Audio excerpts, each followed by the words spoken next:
సత్కర్మలు, దానధర్మాలు, పూజా పునస్కారాలు, యజ్ఞయాగాదులు మొదలైన కర్మల ద్వారా కీర్తిని సంపాదించటం.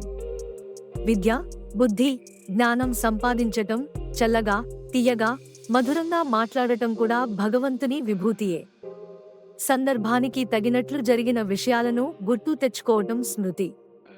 మేధ, ధారణాశక్తి, విన్న విషయాలను బుద్ధిలో నిలుపుకునే శక్తి.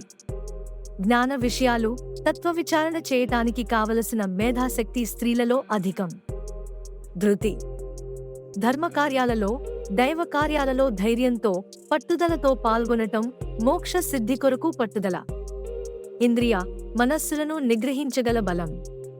క్షమ, అత్తమామలను ఆదరించటంలోనూ, భర్తకు అనుకూలంగా నడుచుకోవటంలోనూ, పిల్లల పోషణలోనూ, బావలు, మరుదులు, తోటికోడళ్లు మొదలైన వారితో నేర్పుతో వ్యవహరించటంలోనూ ఎంతో ఓర్పు ఉండాలి.